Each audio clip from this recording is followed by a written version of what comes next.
अस्सलामु अलैकुम प्यारे दोस्तों।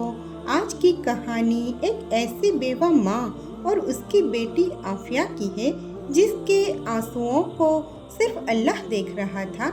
जब दुनिया ने उसकी गरीबी देखी, उसकी मजबूरी देखी, उसका सपनों का मजाक उड़ाया, तब उसने अपने रब का दरवाज़ा खटखटाया। और फिर एक रात तहज्जुद के सजदों में ऐसा मौज़ा हुआ कि उसकी पूरी जिंदगी बदल गई। आइए सुनते हैं आफिया और साहिल की दिल को छू लेने वाली कहानी। आफिया एक गरीब बेवा औरत की बेटी थी। उसके वालिद का इंतकाल उस वक्त हो गया था जब वह सिर्फ 10 साल की थी। माँ सिलाई करके घर चलाती थी। हर रात माँ थकी हुई होती, लेकिन आफिया को एक ही बात समझाती, बेटी जब सब दरवाजे बंद हो जाए, अल्लाह का दरवाज़ा कभी बंद नहीं होता। वक्त गुजरता गया और आफिया जवान हो गई। वो पढ़ने लिखने में बहुत अच्छी थी और दीन से भी मोहब्बत करती थी। एक दिन उसकी मुलाकात साहिल से हुई। साहिल एक शरीफ और नमाजी लड़का था। दोनों एक दूसरे की इज्जत करते थे और निकाह के पाक रिश्ते की तमन्ना रखते थे। लेकिन जब साहिल के घर वालों को आफिया की गरीबी का पता चला तो उन्होंने साफ मना कर दिया। हम अपने बेटे की शादी इतने गरीब घर में नहीं कर सकते। ये अल्फाज आफिया के दिल पर तीर की तरह लगे। उस रात आफिया बहुत रोई। उसने अल्लाह से कहा, या अल्लाह, अगर साहिल मेरे लिए बेहतर है तो मेरी मुश्किल आसान फरमा, और अगर इसमें मेरे लिए भलाई नहीं तो मेरे दिल को सुकून अता फरमा दे। उस दिन के बाद आफिया ने तहज्जुद पढ़ना शुरू कर दिया। हर रात जब पूरी दुनिया सो जाती, वो उठकर वुज़ू करती और सजदे में गिरकर रोती और कहती, या अल्लाह, तू ही मेरा सहारा है। महीने गुजर गए। एक रात तहज्जुद के बाद उसके दिल में अजीब सा सुकून उतर गया। उसने महसूस हुआ जैसे अल्लाह उसकी दुआ सुन रहा है। दूसरी तरफ साहिल भी अल्लाह से दुआ कर रहा था। वो अपने वालिदैन को समझाता कि इंसान की इज्जत उसके माल से नहीं, उसके अखलाक और दीन से होती है, लेकिन घर वाले नहीं मान रहे थे। फिर अल्लाह ने अपनी कुदरत का करिश्मा दिखाया। एक दिन साहिल के वालिद को अचानक बिजनेस में बड़ा नुकसान हो गया। उन्हें समझ आया कि दौलत पल भर में चली जा सकती है। इसी दौरान उनकी मुलाकात आफिया और उसकी माँ से हुई। उन्होंने देखा कि गरीबी के बावजूद उन दोनों के चेहरे पर सब्र और शुक्र था। उनका दिल बदल गया। उन्होंने घर आकर कहा, हमने दौलत को सब कुछ समझा था, लेकिन असल दौलत तो ईमान और अखलाक है। कुछ ही दिनों बाद साहिल के घर वाले निकाह के लिए राजी हो गए। जब आफिया ने ये खबर सुनी तो उसकी आंखों से आंसू बहने लगे। उसने फौरन सजदे में गिरकर अल्लाह का शुक्र अदा किया।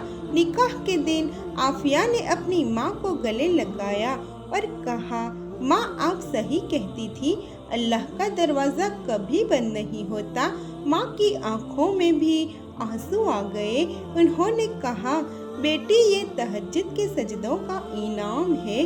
और इस तरह आफिया और साहिल का निकाह खैर और बरकत के साथ हो गया। उनकी जिंदगी इस बात की गवाह बन गई कि जो अल्लाह पर यकीन रखता है, अल्लाह उसके लिए वहाँ से रास्ते खोलता है जहाँ से उसने कभी सोचा भी नहीं होता। दोस्तों, आफिया की इस कहानी से हमें एक बहुत बड़ी नसीहत मिलती है। कभी कभी ज़िंदगी में हालात इतने सख्त हो जाते हैं कि इंसान को हर तरफ अंधेरा ही अंधेरा नजर आता है। लोग साथ छोड़ देते हैं, उम्मीदें टूट जाती है और दिल गम से भर जाता है। लेकिन एक मोमिन कभी मायूस नहीं होता, क्योंकि उसे यकीन होता है कि उसका रब हर चीज़ पर कादिर है। आफिया की कहानी हमें यही सिखाती है कि अगर नीयत साफ हो, सब्र के साथ अल्लाह पर भरोसा रखा जाए और तहज्जुद के सजदों को अपनी ज़िंदगी का हिस्सा बना लिया जाए तो अल्लाह ऐसे रास्ते खोल देता है जिनका इंसान तसव्वुर भी नहीं कर सकता। तहज्जुद सिर्फ एक नमाज नहीं बल्कि अल्लाह से दिल की बात करने का सबसे खूबसूरत जरिया है। जब दुनिया सो रही होती है और एक बंदा आंसुओं के साथ अपने रब के सामने झुकता है तो अर्श तक उसकी सदा पहुंचती है। इसलिए अपनी मुश्किलों को देखकर हिम्मत मत हारो, अपने रब की कुदरत को देखो। हो सकता है आज जिस बात पर तुम रो रहे हो कल वही तुम्हारी जिंदगी की सबसे बड़ी खुशी बन जाए। अल्लाह के फैसलों पर यकीन रखो क्योंकि देर हो सकती है लेकिन अल्लाह की मदद कभी अंधेर नहीं होती। जो शख्स सब्र, दुआ और तहज्जुद का दामन मजबूती से पकड़ लेता है अल्लाह उसकी तकदीर को भी खूबसूरत बना देता है। आप सब इस खूबसूरत दुआ में शामिल हो जाइए और आमीन ज़रूर कहिएगा। या अल्लाह, जिस तरह तूने आफिया की ज़िंदगी में खुशियों का मौज़ा अता फरमाया उसी तरह हमारी ज़िंदगी की परेशानियां भी दूर फरमा। या रब, जो लोग गम, तन्हाई, गरीबी या मुश्किल हालात में है उनकी मदद फरमा। हमें तहज्जुद की पाबंदी, 5 वक्त की नमाज़ी की पाबंदी नसीब फरमा और अपनी रहमत के दरवाजे हमारे लिए खोल दे। आमीन या रब्बुल आलमीन। अगर आपको ये कहानी पसंद आई हो तो वीडियो को लाइक, शेयर और चैनल को सब्सक्राइब ज़रूर करें। मिलते हैं इंशाल्लाह एक अगली वीडियो के साथ। जज़ाकल्लाह। अस्सलामु अलैकुम।